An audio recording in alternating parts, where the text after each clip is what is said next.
Okay. Okay.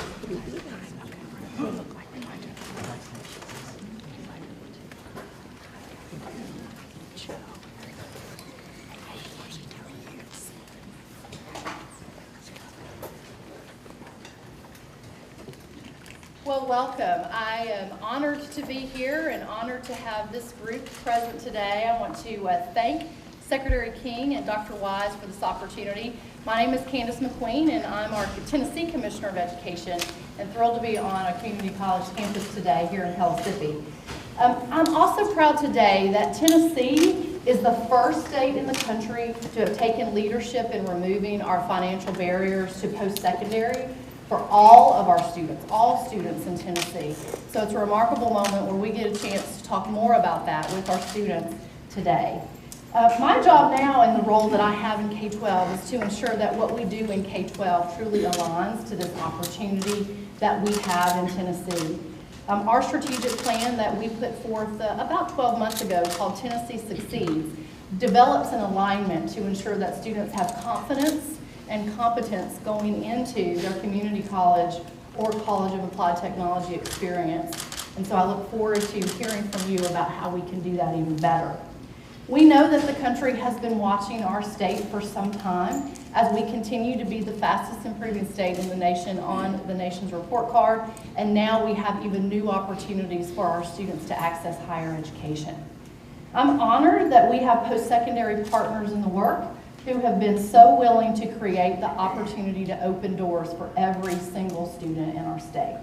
Dr. Wise has been partnering with Tennessee Promise from the beginning, actually back when it was Knox Achieves, and I'm grateful that his student-centered focus has led him here and continuing to be a partner with us. To introduce Dr. Wise, he has been the president of Pellissippi State Community College since 2011. He's overseen the college's participation in Knox Achieves, Tennessee Achieves, and now Tennessee Promise. He welcomed President Barack Obama, Vice President Joe Biden, and Jill Biden to campus in January of 2015 for the unveiling of America's College Promise. So with that, I'll turn it over to Dr. Wise. Great, thank you, Commissioner McQueen. So it's great to see everybody here this afternoon. Thought I might start with a story. So, and a lot of you may know this story, but I don't know if you know it. So 8 or 9 years ago, a meeting took place between a local entrepreneur and the county mayor. The entrepreneur, who in the past has described himself as a dog fence peddler, had a vision for making this community the most pet-friendly community in the United States of America.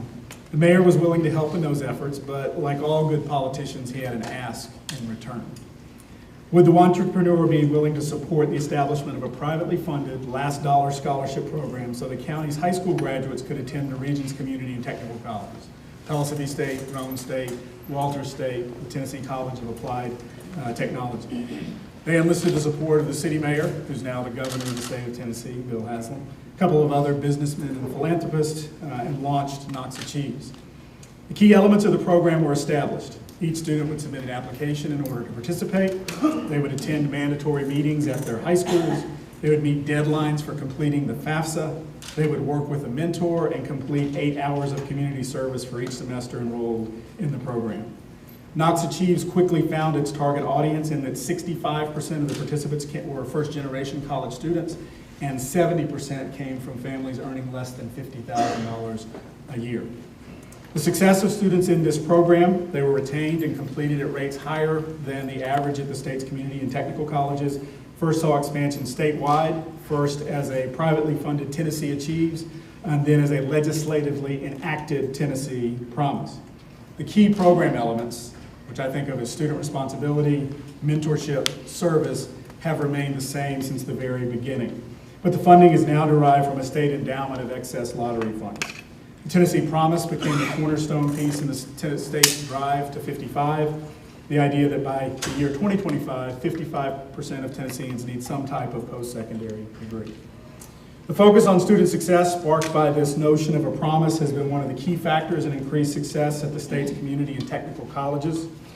If we look back at Pellissippi State in the academic year 2008-9, and this is the year before Knox Achieve started, we were an institution with an enrollment of 8,608 students.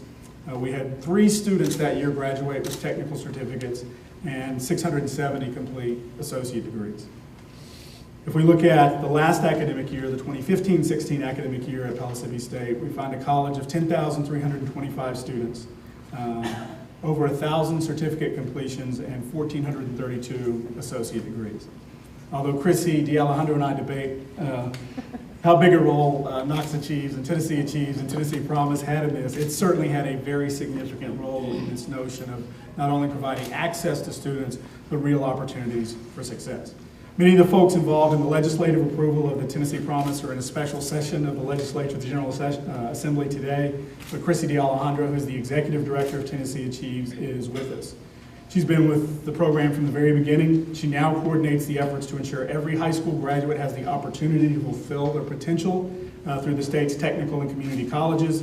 She would want me to rightfully acknowledge the critical role that mentors play in the success of our students. And if you have not yet volunteered to mentor students in the class of 2017, she'll be at the door and sign you up before you leave campus today. Tennessee needs 9,000 mentors to work with the 60,000 high school students who will start down the path of Tennessee Promise this fall. So take advantage to volunteer. Given the statewide success of the Tennessee Promise, perhaps we should not have been surprised, although I certainly was. President Obama, Vice President Biden, and Dr. Jill Biden chose Pellissippi State to announce their America's College Promise initiative. Following in the footsteps of the Tennessee Promise, it would allow students across the nation to attend community college free of tuition. Programs like the Tennessee Promise allow many of our students to come to college and complete a diploma, certificate, or degree when otherwise they couldn't. Sharing the table with Dr. King and me today are 6 students who are here because Tennessee Promise gives them an opportunity they might not otherwise have had. They've been given a promise that college will be affordable. When these students step through the doors at Pellissippi State, we make a promise to them as well. We promise that we will help them find their own unique path to success and give them the support they need to stay on course towards their degree and their dreams.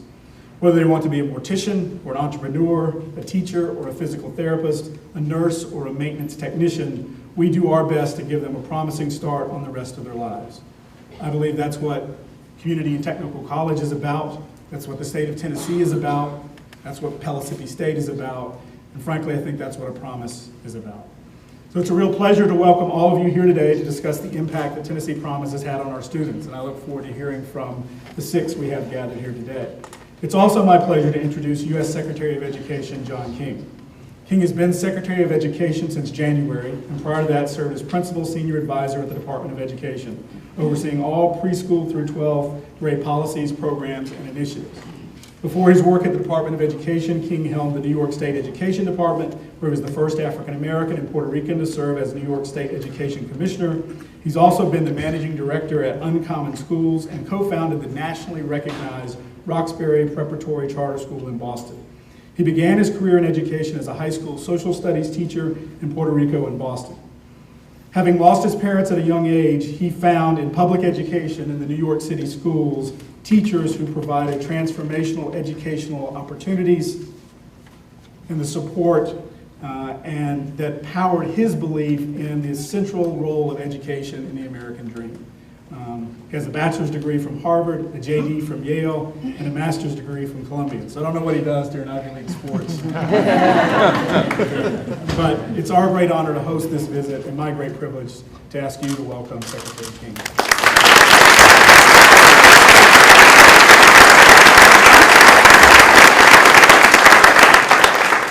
Thank you, President Wise, for the warm introduction. Thank you, Commissioner McQueen, for joining us today, and thank you all for being here. It's an honor to be here at Pellissippi State to have the opportunity to celebrate the work that is happening here and that's happening in Tennessee on delivering on the promise of higher education opportunity for all young people. That's been a priority for the President from the outset of the administration. The President has a long and deep commitment to access, affordability, and completion in higher education. Thanks to the President's leadership, we moved $60 billion that would have gone to banks to students through the direct loan program, increased Pell Grants by $1,000, created the American Opportunity Tax Credit, helping make college affordable for families, invested in initiatives like First in the World, which are incentivizing higher ed institutions to focus on completion, because as all of us understand, It's not enough just for students to get to college. We need them to get through college with meaningful degrees ready to compete in the 21st century economy. The President is trying to add to that record of progress with America's College Promise, and we want to build on what's happening here in Tennessee. We proposed to Congress the idea that hardworking students in every state should have the opportunity to go on to community college for free, and that we should really make community college 2 years of higher education as universal as K through 12 education. Indeed, America's economic competitiveness is in part grounded in the decision we made more than a century ago to make universal access to high school a reality, and we should take the same approach today to higher education. We also need to continue to work to ensure that students who begin their higher education have all the support they need to complete their higher education. We were once first in the world in college completion. Today, we are 13th. If we want to close that gap, we need to make sure that students have the supports necessary to graduate. So America's College Promise is not just about affordability, it is also about completion. It's about ensuring that students have access to the mentors, the supports, the co-requisite classes, if necessary, to make progress in their college education. And so we hope that we can work with Congress to adopt America's College Promise. We also propose a number of initiatives that would support completion at places like this one, where we would make available Pell dollars for students to continue their study in the summer. We think that's an important priority, and we have, that's right, you should applaud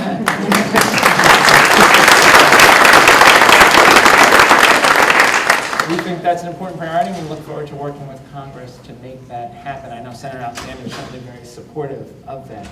We've also proposed an incentive where students who complete 15 or more credits each semester would get a $300 incentive, because we know that students who stay on track to on-time graduation are much more likely to persist through to graduation with a quality degree. We've also proposed institutional incentives to reward higher ed institutions that focus on enrolling Pell-eligible students and ensuring they get to graduation. So we have an ambitious agenda. I know there's a few sports fans in Tennessee, and sports fans know that big things happen in the fourth quarter. In fact, big things happen up until the last second of games. And so our mindset in the administration is that we are going to keep at it to make big things happen on behalf of students up until the last moment on January 20th of 2017. And we appreciate the opportunity to lift up the example of Tennessee and the work that you are doing to make higher education a reality for students. Just in the last year and a half since the President was here making the announcement about America's College Promise, more than 30 communities around the country have committed to their own promise initiatives. And so this example is moving the country even as we continue to work to move our colleagues in Congress. So appreciate the opportunity to talk with you all. Look forward to learning from our students in particular what supports make a difference for you and what Tennessee's promise has meant for you. Thanks.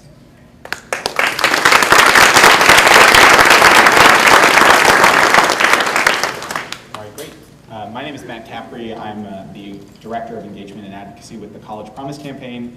We run Heads Up America, which is a national nonprofit organization building a movement around this idea of free community college for all hardworking students. And we were inspired by Tennessee Promise and by the President's proposal, America's College Promise. We actually celebrated our 1-year anniversary on Friday, and it's such a great time to mark all of the growth, as Secretary King mentioned. Over 30 new programs across the country. There are now programs in 37 states that offer free community college, and so many more students are able to benefit from it. So I'm really happy to be here to help moderate a conversation with our students here in Pellissippi who do benefit from free community college, and to hear what it's meant to you and sort of what more could be done to help students like you not only get to college but stay and finish your degrees. So why don't we start with each of you taking a turn, starting with you, Taylor, and sharing just your name, your major, and what this program has meant to you personally. My name is Taylor Woolard. I am a business major here at Pellissippi, and the promise really means a lot to me. It's opened a pathway in my life that I might have not have had because there was no promise. And I'm just really appreciative because it's a whole new pathway that's been opened up in my life. Great. Tristan? My name is Tristan Winters. I'm from Apostolic Christian School of Knoxville. Tennessee Promise does mean a lot to me as well. Without Tennessee Promise and without my mentor, Amanda Bolden, I would have not been where I'm at now with the knowledge that I've gained of just being in community college because my parents did not go. My name is Anara Morrison, and I'm an education major. And I think the Tennessee Promise has benefited me because I'm one of the first in line that got a scholarship. So I think it just creates my pathway to get further into a career that I'm going through. Great. Paige? My name is Paige Land, and I am an education major here at Pellissippi. And this means to me that it gives me a chance to be debt-free while getting better skills and what I need for life. I'm Gabriel Hayes. I'm an Associate of Science major, and quite frankly, if I didn't have Tennessee Promise, I'd probably be paying off college loans right now, and it just gives me more opportunities. Heck, I might not even be in college right now if this program wasn't available. Thank you. Kayla? My name is Michaela Edwards, and I am studying mechanical engineering technology. And the program for free community college has further helped me expand my career so I can go further into school, past my bachelor's, past my master's. So I'm very grateful for this program. Great, thanks to all of you. So one of the things that we know is that Tennessee Promise students are more likely to get better grades and to persist from one semester to the next. And I think part of that, part of the answer as to why that is happening is this next question. How do you think Promise programs and the financial aid you all have received has helped you to balance your work here in the classroom and then at home and if you have a part-time job at your workplace? How do you think it's helped kind of create more balance in your life there? And any of you can jump in. I'd like to start. Well, I don't have to work a full-time job just to be able to pay the bills. That's certainly very helpful to me. I don't know if any of you else have full-time jobs or just part-time, but it gives me more time to focus on my studies and just to get more out of what I'm taking here at Pellissippi. Great. It sounds like, talking to some of you beforehand, a number of you do some volunteer work outside the classroom. And not just to meet your minimum requirements to participate in Promise. So maybe talk about, Tristan, why don't you share about your experience as a volunteer and sort of whether or not you think that would be possible if you didn't have access to Promise? Yeah, me and a few friends came together about 2 years ago and started a charity called Beds for Kids. Beds for Kids is an organization where we provide beds to kids who are either sleeping on the floor or sleeping on some other type of inadequate bedding in our surrounding areas. We deliver about 2 beds every Saturday to 2 different families. And without Tennessee Promise, like Gabriel said, he would have to have a full-time job, putting in more hours. I would have the time to work with other businesses and those who can donate more money to help our vision for Knoxville, Tennessee. Great. Yeah, thank you.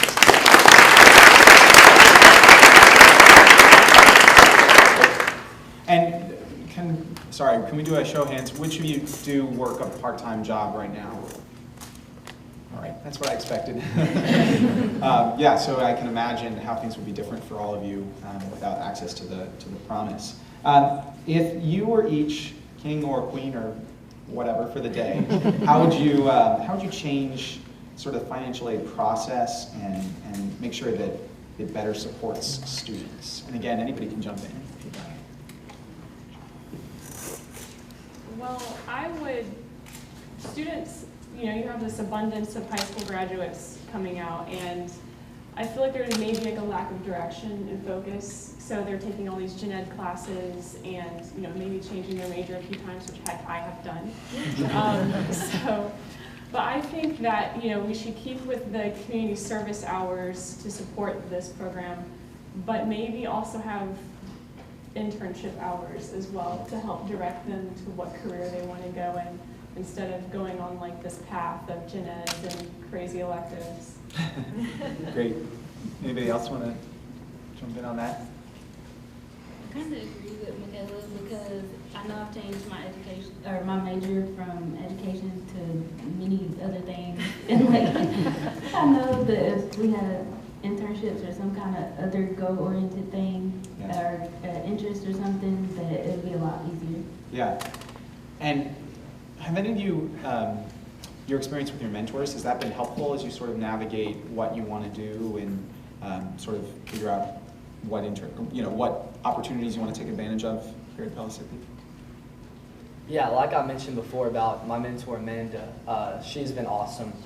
Without her, I wouldn't be more focused on my calling to do physical therapy, and she's been there for me for the whole past, well, this will be my second year, so the past 2 years she's been there for me, and I email her once to twice a week and bug her about if everything's up to date, if there's anything I need to do, and she'll just text me back and laugh, and she'll be like, this is what you need to do, or you're on track, thank you. And so she's always there for me, and that really means a lot for me. Cool, that's great. I think mentors are extremely important. My professor has kind of been my mentor, so she has helped me achieve a NASA scholarship. She's helped me get an internship working at Oak Ridge National Lab. So your mentors, they're so helpful. You never know what they know, and what opportunities may come just by talking to your mentors more and having that personal relationship. Great, thank you. So what do you think would help students actually stay enrolled and complete their degrees? The enrollment numbers and the persistence numbers for Tennessee Promise students are better than their peers, but what do you think more could be done to help more students get all the way through and graduate?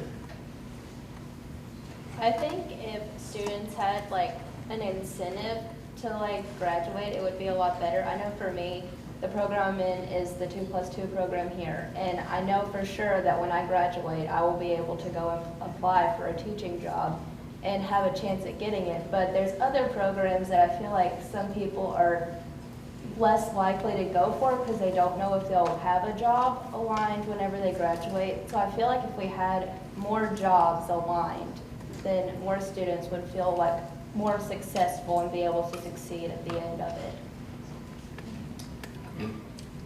Back on the idea of internships, I definitely think it would help students to get a feel for what they really have an affinity for in the workforce, and just kind of figure out, hey, what do I want to do with the rest of my life? Yeah, that's great.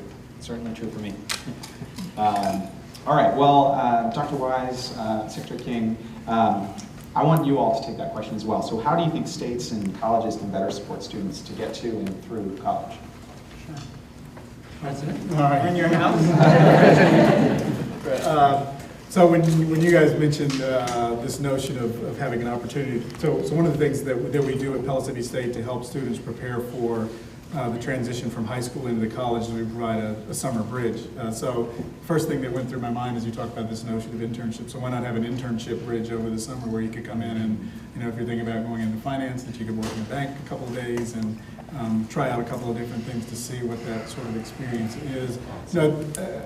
I think it's important for states and colleges and communities to think about the experiences necessary and the support necessary in order for students to be successful. I know one of the things that I've thought about over the last few months ago, I started my career at Pellissippi State, well, I actually started my career at Roane State one semester, but I've been in this area in community colleges for 20 years. And I think for a time, community college education has been thought of as very transactional. I'm going to go take some credits, I'm going to go get this, and then I'm going to move on. But I really think one of the things that's very powerful about Tennessee Promise is if you hear these stories, the power of community college education to be transformational, and that requires really providing the kinds of experiences. So we focus on high impact practices, whether it's internships, which we have at the end of our programs, but we need to introduce earlier is what I'm hearing today, or study abroad, or service learning, or civic engagement.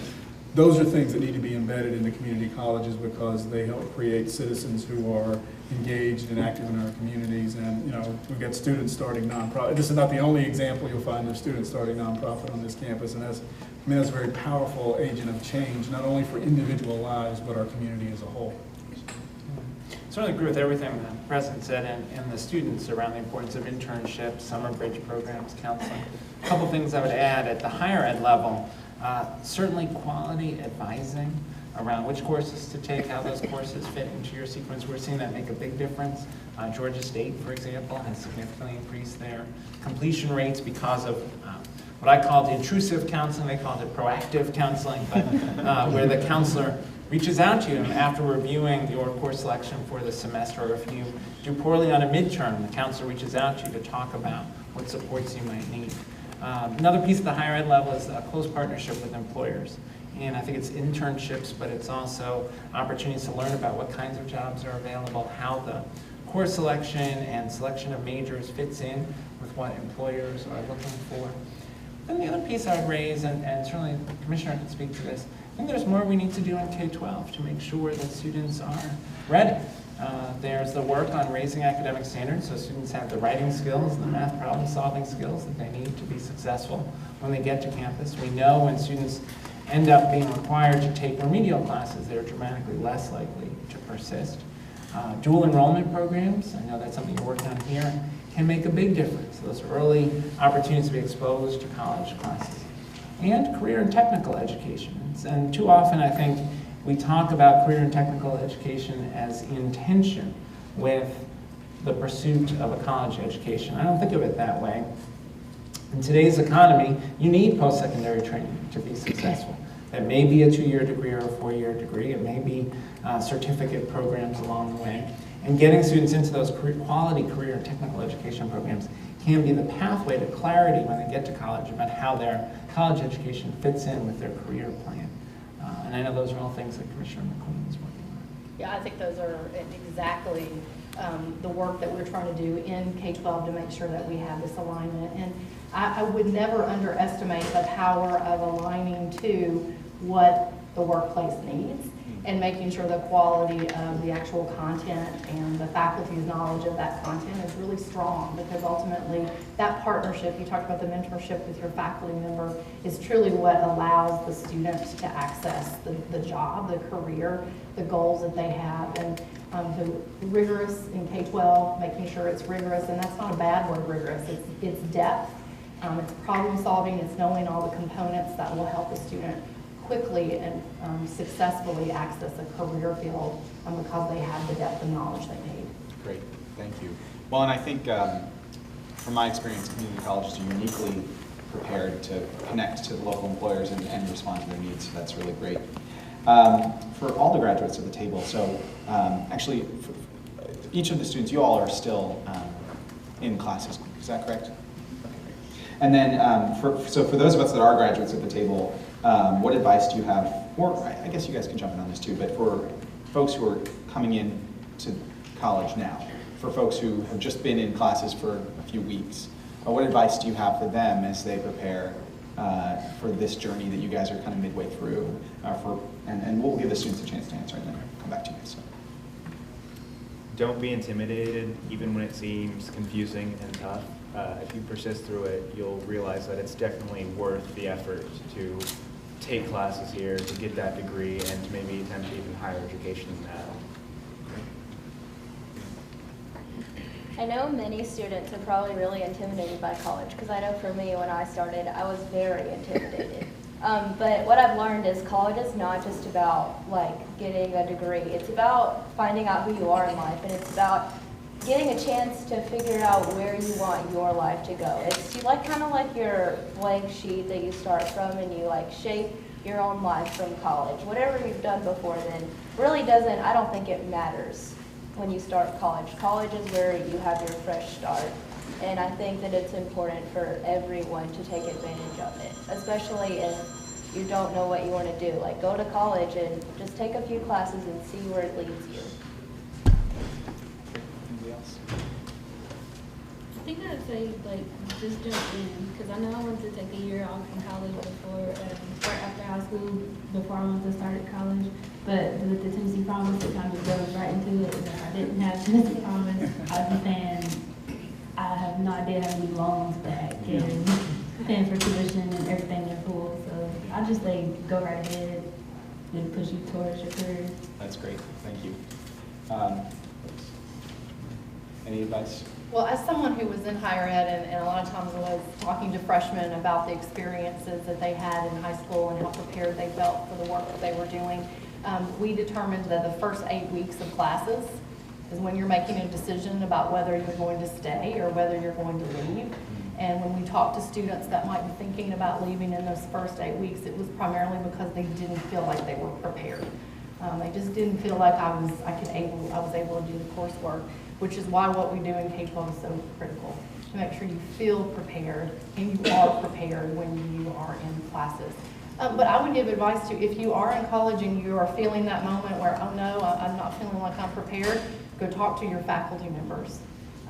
Reach out for that support, because when you push through that, you're going to have incredible success. But reaching out to those partners, the faculty members, other students, and building that support network, particularly when you may not feel confident to do that, just do it. I think you've said it, just jump in, make it happen, because once you push through that, the door will be open to you, and you will then leave many more people behind you into college because you've been that first person who did it. I mean, I'll tie a personal story to the commissioner's advice, which I think is very good advice. I was a terrible college student for the first year and a half, terrible. Not prepared for the academic work I was required to do. I went to an institution like this one that had a very caring and committed faculty, and they would have done anything to help me. And I remember, standing outside the door of my professor's office and just could not bring myself to knock on the door. But once you kind of break through that barrier and you're willing to ask for help, you will find that you can find mentors, you can find support. And I think at a community college, you can find it inside the classroom and outside. So your mentor may be your faculty member who's teaching mechanical engineering. It may be one of the counselors. It may be somebody that's working in the advising center. It may be somebody that's serving in the cafeteria that just checks on you every day and says, hey, you're doing okay. So make sure you get connected and have that sense of community. I think one of the things that's changed at community colleges, and certainly at Pellissippi State over the years, is, again, it used to be very transactional. You came in, you took your classes, and go home. And now we have people who hang out in the trees for hours at classes. And that's a good thing, because they feel like this is a place that they belong. And just make sure you take advantage of that opportunity, that community. A couple things I'd add, just, I think Commissioner and President are exactly right about the importance of seeking out advice and guidance and help. And I think sometimes for students, it's hard because you want to feel like you're going to do it all on your own. And so that willingness to ask for help from a professor, from a mentor, I think is critical. Picking the right friends and socializing with the right people, right? And thinking about who are people who are going to help support me in getting towards my goal. Who are folks who I can study with? I think sometimes when a class is challenging, it's incredibly helpful to be a part of a study group and to have peers who are working through the same questions and to develop those relationships. Third, start thinking about summer early. I always worry when college students are saying in April, oh, I wonder what I'm going to do this summer. That's late. You need to be thinking about the summer and the fall. Are you going to continue your classes? Are you going to get an internship? Once you figure out where you want to get an internship, making those connections and relationships. And the last piece, maybe this is because my kids, I'm that poster having kids at college, then to college. Call your parents. Check in with your parents. I knew there would be some parents next.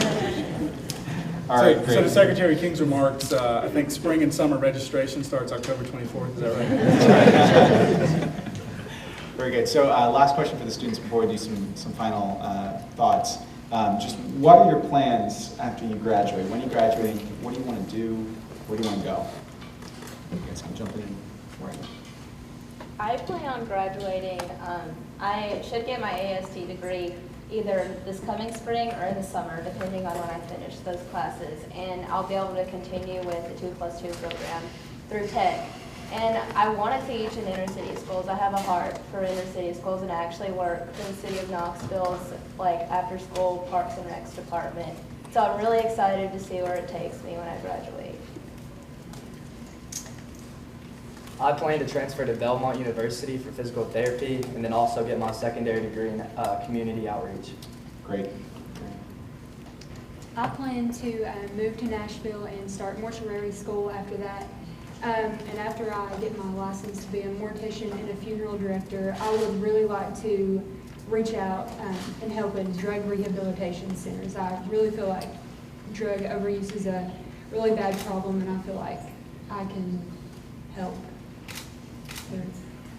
I plan to move on to a four-year university as well, and look into different options in, I guess, the arts and maybe theater, acting, heck, even animation. I like to make people smile. I like to make people laugh, and I just feel like I could do something to really entertain, make people happy. That's great. I wish I had a more direct answer, but I'm definitely going on to my bachelor's in MET, my master's in something, you know? But I'm really big into additive manufacturing, which is 3D printing. I think 3D printing can take us very far in the future. Medically speaking, you know, you can print organs and all this kind of stuff to help people, bones, you know, but also in other sorts of ways, transportation. So my career is going to lead somewhere down that path. I just don't know exactly what. That's great. I think I want to follow through with the transfer path. I'm going to go to my 4-year college and figure out what I want to do with myself. Because I think I guess I want to broaden my horizons and go into education because I want to open my own business. I want to open my own daycare. I think that would benefit me in the future. All right, great. That's awesome. Any final thoughts from you all? So just talk to your professors. You know, they're not bad people. You get a bad grade, it's not personal. You know, and you may be scared of them at first, but they're filled with knowledge more than you can possibly know, and better opportunities are going to come from it. Don't limit yourself. You have plenty of opportunities, and the world is your oyster, so go get it. Don't waste your community service opportunity. Find something you actually love to do and do it. I love that. That's great. Find someone that you can talk to. I always talk to my financial aid advisor, and she pushes me towards everything that I need to go through, like my FAFSA, and I know when the deadlines are. I know what I need to sign up for. If I need more scholarships, I go to her for everything. That's great.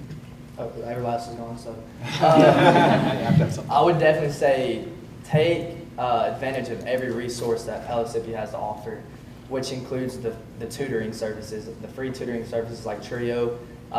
It's been a huge help, and it's times where you're having a bad day, you're having a good day. You don't just have to go in there for tutoring. You can go in there, eat you some cookies, hang out, get ready for your next test, and just stay there. If you want to study, you can. If not, there's always people to talk to. I feel like you should set goals for yourself. At least if you have a goal, you have something to look to, something that you're trying to reach. You're not just in college to get a degree. I think you should definitely set goals for yourself and stay motivated through the whole thing, not just the first semester, not just the second, the whole time. President Weiss, you're clearly doing a great job. Students are wonderful. But any final thoughts? I mean, it's very inspiring to sit here and listen to these students. I mean, I wish I could schedule more time to be around them and to be with them, because that's really what it's about at the community college. So I'm very grateful for the work our faculty and staff do to create students who understand and appreciate and willing, not only just to take advantage of the opportunity, but clearly all of these young people have an idea of how they can change our community and make it a better place, and that's inspiring. You know, I think although we've come a long way in Tennessee, clearly there's work to do. I mean, I know the conversations will start now about who didn't enroll from this year's, make that transition, you know, what kind of summer melt did we have, what can we do to make sure that when we go into Promise next fall that we get more kids enrolled, whether it's here at a community college like Pellissippi State or Rome State or Walter State or our TCAT of applied technology. You know, how do we make sure we have that alignment with local workforce, and how do we create those transfer partnerships that allow a student who's, you know, completing an associate degree to start thinking about, well, not just how they're going to finish that in their bachelor's degree, but, you know, get their master's degree and beyond. I mean, it's just laying that foundation and continuing the work, because we're not done. Sure, I would say, just like you did today, I think listening to our students is one of the most important things we can do. Listening to what their dreams and goals are and making sure that we have an alignment that actually helps them meet those goals and dreams. I've not met a student yet, and I've met a lot of middle school and high school students in the last year who can't verbalize what I want to do, where I want to go. Now, they may need to be pushed. You may say, well, you're actually maybe underthinking about what possibilities are in front of you. But they have dreams, they have big goals. And our work is to really listen to those and make sure that we are encouraging people on these pathways that will then connect to the reality of the jobs that exist, the career fields that we have in our state, as well as the dreams that they know they want to realize. And so I think we should be encouraged by what we heard today, but also keep these types of conversations going. Yeah, two thoughts, just maybe building on things that Tristan and Paige shared. You've been given a great opportunity, and I believe, as the Bible says, to whom much is given, much is expected. And so I look to all of you to pay forward this opportunity that you're getting here and to make sure that you find ways to be of service to the community, to connect with high school students and to try to mentor them and give them a sense of what's possible. Second piece is this kind of initiative, what Tennessee is doing around free community college, is government at its best. Government trying to help people get opportunities so that they can be their best selves. And so I hope you will get engaged in civic life and see that government can be a powerful force for good. This is a bipartisan initiative. This is Republican governors, Democratic governors, Republican mayors, Democratic mayors, Democratic president, Republicans in Congress, all who care about trying to expand higher educational opportunity for all of our citizens. And so I hope you will think about not just voting, but how you will, gotta vote, but not just voting, how you will get engaged in civic life in your community and trying to help create more opportunity for other folks. Thanks. Thanks for inspiring us.